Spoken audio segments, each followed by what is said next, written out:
Lạy Chúa Giêsu, Chúa dạy chúng con rằng khi dọn tiệc, đừng chỉ mời bạn bè hay người giàu có, nhưng hãy mời những người nghèo khó, tàn tật, què quặt, đuôi mù, những người không thể đáp trả, để phần thưởng của chúng con ở nơi Thiên Chúa.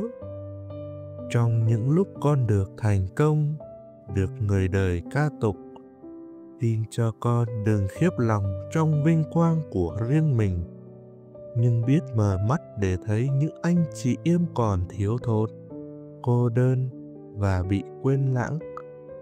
Xin cho niềm vui của con không dừng lại ở bữa tiệc của riêng mình, nhưng trở thành niềm vui chia sẻ một bàn tiệc của tình thương và lòng cảm thông. Amen.